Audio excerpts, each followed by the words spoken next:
Hi, I'm Tim Scales, the Director of the Center for Entrepreneurship and the Center for Economic Education here at Indiana University East. It's my pleasure to introduce you to another episode of In Your Business.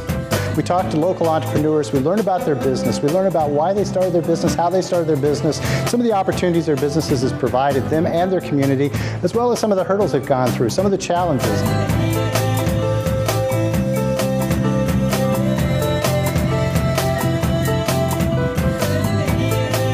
Welcome to another episode of In Your Business. Today we're going to meet with a very interesting entrepreneur. It's an entrepreneur that's got a whole family involved in entrepreneurship. But Tammy Ullery is going to tell us about Ullerys ice cream, how it started, and how it continues to be a great product in our region. Tammy, welcome to the show. Thank you. Tammy, I know that the family's very involved, and I also know that your reach is more than just the Richmond community. You're going all out. I'm thinking at least in a tri-state area. So what I want to do is we're going to first learn about you, okay, and then we're going to come back and we're going to learn about this business that's so popular all around the region.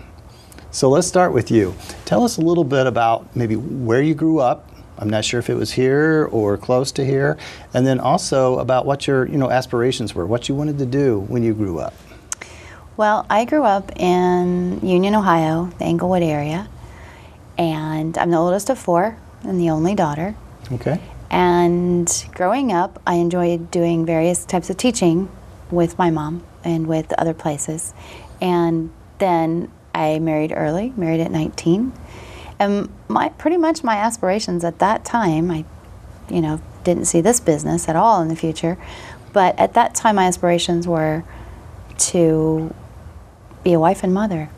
Okay. And that was really all I wanted to do. And I was content with that. And it's a good thing I was content with that because we had 8 children. And that's a very large family these days. They range now in age from 31 down to 16. Okay. And then there's also 7 grandchildren. So it is quite enjoyable, quite fascinating. Now that most of them are adults and we have moved into this business, it gives me lots of time to be able to focus on that. And it has involved all of our children over the years. Okay. So my husband grew up in Brookville, Ohio, and he did not have aspirations for that either. But as it is, the family has grown into it. Mm-hmm. So. Well, great. With 8 children, you wanted to be a teacher, and you've had plenty of opportunities to teach at all levels, I'm sure. I have, yes. So, have you been teaching then? I did. 4 years ago,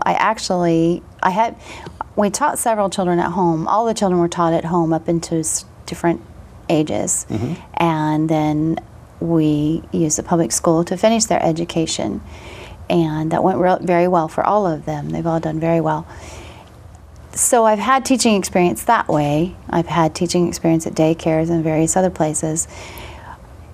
Then 4 years ago, I actually had some teaching experience at some of the schools as teacher's aide in mm-hmm. various positions. And I really enjoyed it. And I had decided 4 years ago that I would return to school and get my teaching degree. And so I was about a third of the way there when some different opportunities came, and so I've set that aside. And those are the opportunities with the business. It is, yeah, very good. It is. Well, I want to compliment you and tell you that what happens is I ask around a lot, and I nose around a lot to find good entrepreneurs. I'm trying to find interesting entrepreneurs that are doing a great job, and that certainly comes back to the Ullery family. It was interesting for me that I actually met one of your children in a class. And his talents have been remarkable, but then that introduced me to the Ullery family to start mm-hmm. understanding and learning about the business. Mm-hmm. I've just been learning the business just in the last couple of weeks, and what I'm seeing I really like, what I'm tasting I really enjoy. So you guys are doing a great job, but now let's start learning about the business. Okay. So Ullerys ice cream, I know it because it's in the Depot district here in Richmond, Indiana, but the more I talk about it, the more I listen to others talk about it, I'm hearing that it's best known at festivals. Right. So tell us about Ullerys ice cream. Back in 1993, my father-in-law, Jim Ullery, was told by a friend that the ice cream that he was making at home for various family gatherings, that he should sell it. that he had a good product, and that some of the festivals that his friend was attending, it would go over very well. And so that's how it started, under a tent, just selling the ice cream. But it's a very unique product in that it utilizes antique machinery. And there's quite a heritage in the Ullery family and a history of antique machinery. My husband's grandfather was well known in the Troutwood, Ohio area for steam threshers. And he'd have huge steam threshing parties on his property. People would come from all around. Men would come and help, and then women would come and serve the food. And the family still has to this day several steam engines and threshing machines and antique tractors and these gas engines. And the gas engines are what we make the ice cream with. And I explain a little bit about the antique gas engines. They're called hit and miss engines. It's because of the way they sound. Okay. And they were the very first gas engine ever produced in the early 1900s. And they used these gas engines on the farm to do various work-related jobs like sump pumps or run washing machines or farm equipment, and then occasionally they'd hook up an ice cream maker to it as well. Well, Jim, my father-in-law, decided that he would utilize some of the equipment for family gatherings, and so he put together on a wagon a very old gas engine. I think the original one he started with was from 1917, and he put a couple ice cream buckets on there, and he'd put a bunch of ingredients in the can and surround it with salt and ice, and it would churn the ice cream. And if you've ever churned ice cream yourself with a hand churn, the longer that you churn it, the harder the ice cream gets and the harder it gets to churn. So using an engine made it very simple and very easy. Today you find a lot of people have electric ones that you just plug in, and you still freeze it with salt and ice. Okay. Well, his friend said, you should sell this. And his friend already was successful at selling another item at fairs and festivals. So he did. He took his engine and he took some bowls and he started serving ice cream under a tent in Ohio and in parts of Indiana as well. Wayne County Fair is one of the first places that he started. Okay. And he needed a trailer then, a vending trailer to serve from. So he had somebody put together a vending trailer, had a really impressive logo put on the side that says Ullerys Homemade Ice Cream. And that logo has stuck all these years. Made a few modifications, but it has stuck. So that's kind of interesting that he chose something that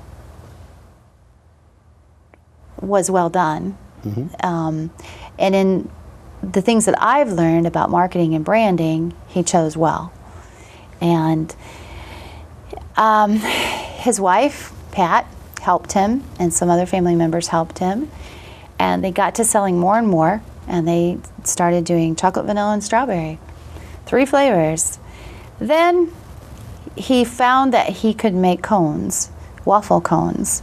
And he found that the aroma of making those waffle cones was a real draw. Sure. And people can smell it from far away. That went over very well because people had a choice then. They could have it in a bowl or a cone. And little by little, he added extra little things, hot fudge or cans of root beer for root beer floats. And over the years, we've added and created special flavors. He got too many events that he was asked to go to. So my husband is one of 3 children. And so he got another trailer and started one of his sons and their family going to events. Mm-hmm. And that did well. And then a couple years later, our family came on board. It was about 1999, I believe.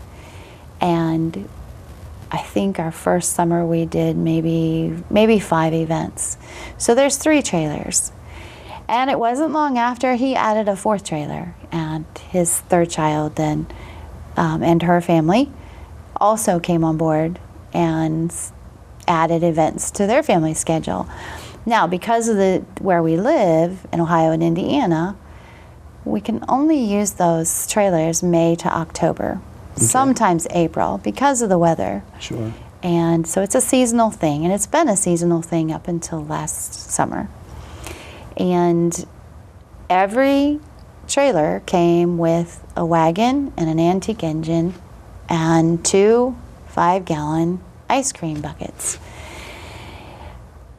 And waffle cone makers. Okay. Of course, you have to have the waffle cone bakers. And it's just all throughout Ohio and Indiana. And it's grown a lot. All the recipes, I should say all the flavors that we keep or that we've created all go back to that same basic recipe that he started with. Every one of them does. And we still keep that same basic recipe. And all of us have contributed in the family, his brothers and sisters and his parents have all contributed to creating different flavors. Oh, okay. So that's been fun to do. Then back last summer, Rick Parker of the Depot District Market decided to make some changes in his building and decided that he wanted a multi-vendor market similar to the Findlay Market in Cincinnati and the Indy Market in Indy. Okay. And he asked us if we would be interested in coming in to his shop. He has a beautiful 1940s Bastion Blessing soda counter, old-fashioned soda counter. And the 1940s soda counter lends itself very well to the antique flavor and old-fashioned ice cream. So it was a perfect fit for us, and we said yes. So that started August 2013. That started an all-year-round business. So we went from just seasonal to all year round. And we were really excited about that. That the community, the following of the business and people, their comments were, yes, we can finally get it whenever we want. We don't have to wait for the season. We can get it in the winter time. And so they were very excited. That's great. So basically then now that becomes a scheduling thing. Yes. Because you also have to be there year round. Yes. So what is that created for you? Well, it's created some challenges. I had to set aside furthering my education because I took on managing the shop. Okay. And it also creates some challenges with still running events. Our family moved to Indiana 18 years ago. And shortly after, I think we've been doing this 14 years. So it wasn't long after was when we got on board and started our own schedule of events. And so we still keep that. So now we have scheduling, running a shop and doing events at the same time. Sure. And that makes for some challenges. There's been a lot to learn. Prior to this, I think it's been just the family. Is that correct? When your seasonal schedule, has that been just family? Pretty much, yes. We've hired outside the family for help, serving, and other aspects of the business. It is only family that makes the ice cream and does the process because the antique engines, they're not something that even someone that's mechanically minded can just come up and just say, oh yeah, I know how to run that. It's because they're definitely a very different engine to run. And so that stayed in the family. Okay. The recipe stayed in the family. No one is allowed to know that recipe. My father-in-law was very specific about, nope, that's a secret. It's not anything that was patented, but it is a secret. And we have had many, because they've seen how successful and how well it's liked, we've had many who've tried to see if they can't copy it. Sure. And I don't think they'd be willing to work that hard because it is a lot of hard work. We do mix it by hand 5 gallons at a time, every batch. So that's a lot of work. It makes a very interesting story, though. And Yeah. when you visit, whether you visit the trailer or whether you visit the shop there in the Depot District, you're getting handmade ice cream. Yes. And I had no idea. I mean, I came in just to find out about the business, and to find out that story that it's handmade just makes it special. And it's great. It's a great product. I really enjoy it, and I can see why others will as well. Business, though, in the School of Business, I teach that we have to be well adverse on many different topics. We have to have the accounting, we have to have the finance, the marketing, the management. All those things go in to make this a success. And as the entrepreneur, you're having to face that. Yes, with no training. And so let's talk about that. Let's talk about what your experience has been with that and how you were introduced to it. I mean... Well, I think that a family as a whole, on my side and my husband's side, have been very business oriented and sales. And we've always enjoyed that aspect and had a little bit of an entrepreneur mindset. And I think that you learn as you go. And all of us contribute different parts of ourselves to it, so that's very helpful.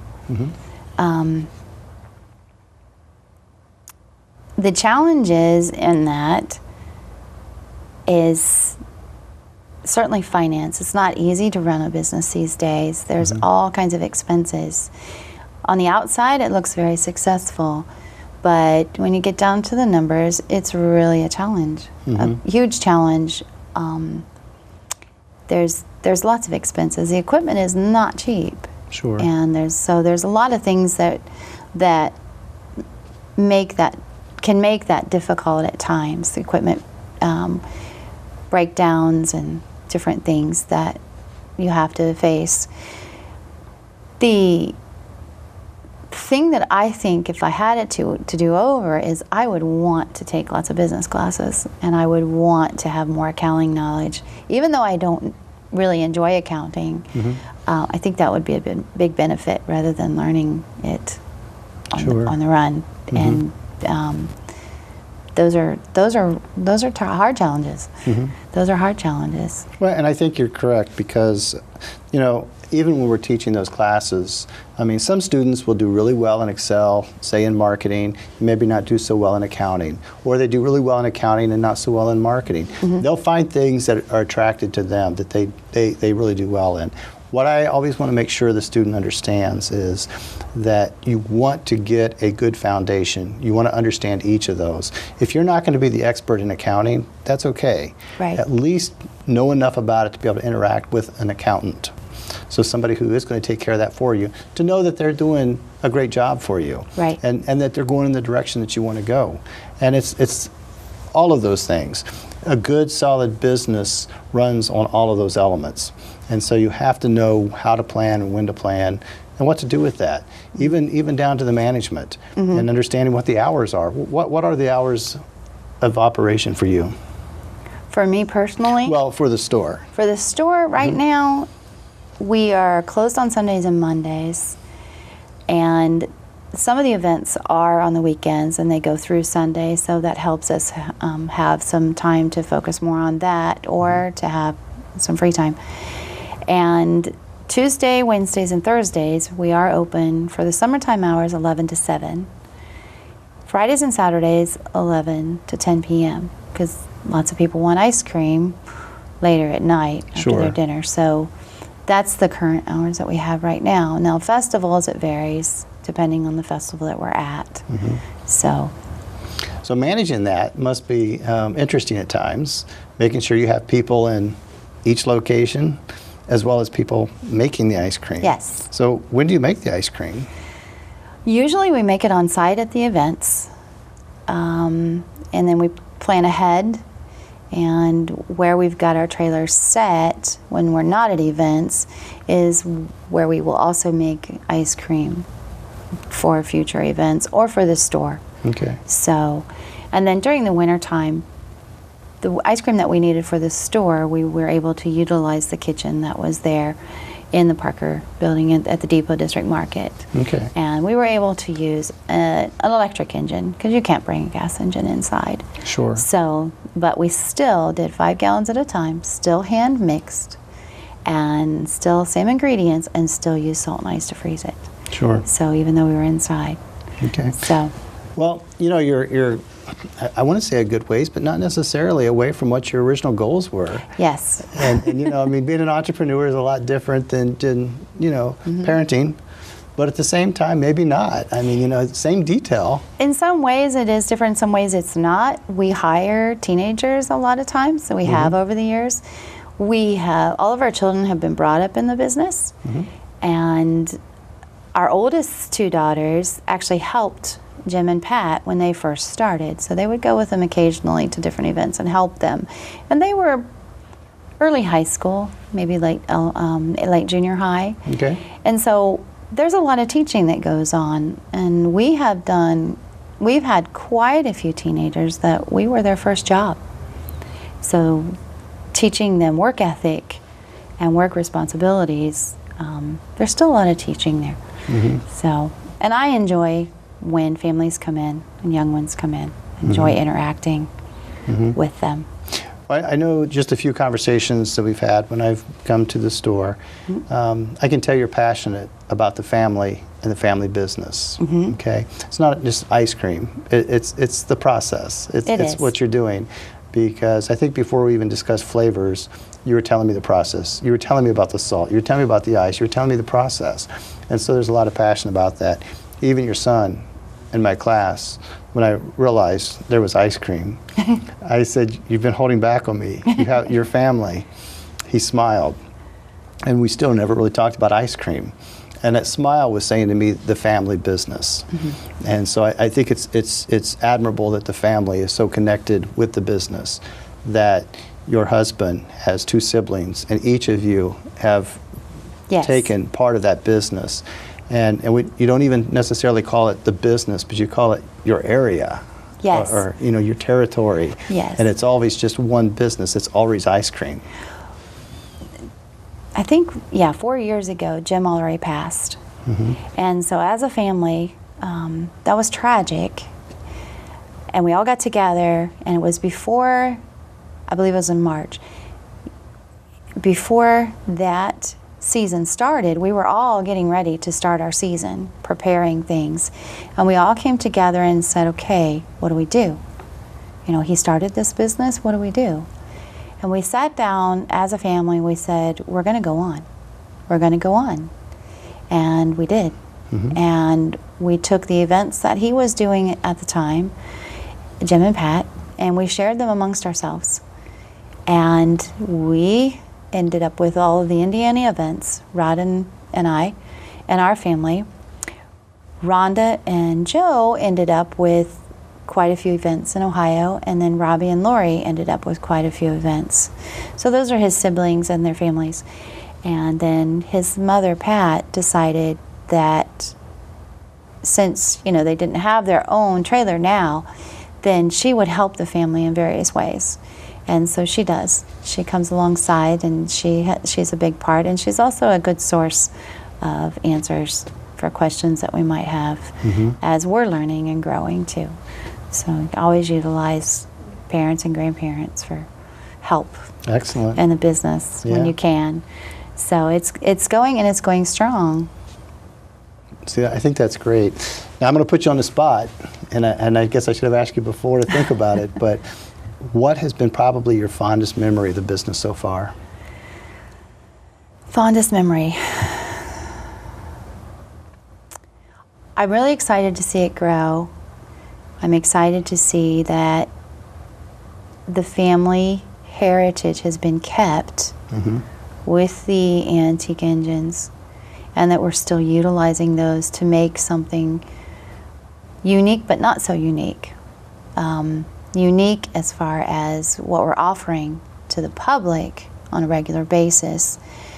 But I think that probably the most exciting time for me personally was starting the store. Starting the store. It's something we had talked about. It's something that we wondered about if we would ever do that. And we were excited at the opportunity, but we were shocked and surprised at how well it went. So, What's interesting, your location, because you're in the Depot District. yes. You're inside Parker's General Store. Used to be It's Parker's General Store. It's called the Depot District Market. the Depot District Market now. Okay. And so you're among so many entrepreneurs. I mean, every day you're interacting with entrepreneurs, and these are people that are passionate about their products and services. I mean, everybody Yes. in the Depot District, it's them. That's their livelihood. And any questions you want answered, they can answer them. They do too, and I can't say enough thank yous to lots of the business owners in that area, because they have come to us and said, if you need anything, let us know. I've asked questions and they've answered, and moral support. Just, yeah, I didn't expect that. Sure. And just as you and I have chatted, before coming on the show, we've talked about the association there of how the entrepreneurs work together, and how you get together on a weekly basis in the morning, and you monthly, and you bring it together. You plan all your advertising, your promotions, and all that. And I'm personally looking forward to coming to some of those meetings. I want to get involved with some of those. I want to say merchants, but they're entrepreneurs. They're people that are making things happen in this community and for this community, and it's great. And you have to really enjoy it. I mean, you've got an extended family there now. I do. Yes, I do. And they've been very welcoming, very welcoming. Great. Well, again, thanks for coming on the show. I really welcome. appreciate the time that you're putting into the business, and certainly the time that you're putting back in the community. Thank you for having us. Thanks. Appreciate it. This concludes another episode of In Your Business. Today has been a lot of fun for me as I got to interview an entrepreneur who, her family, which is very important to her, is all about the business. It's Ullerys ice cream. And with the name on the product, you can imagine they're all excited. I first learned of her and went in and talked to her about, what flavors they had. And all of them are equally as good. So I would encourage you to go in, learn about the business. I mean, a hand process, a homemade product. And this is something that's just individual to their family. So go in and learn about it. And again, thank you for supporting local entrepreneurs and watching In Your Business.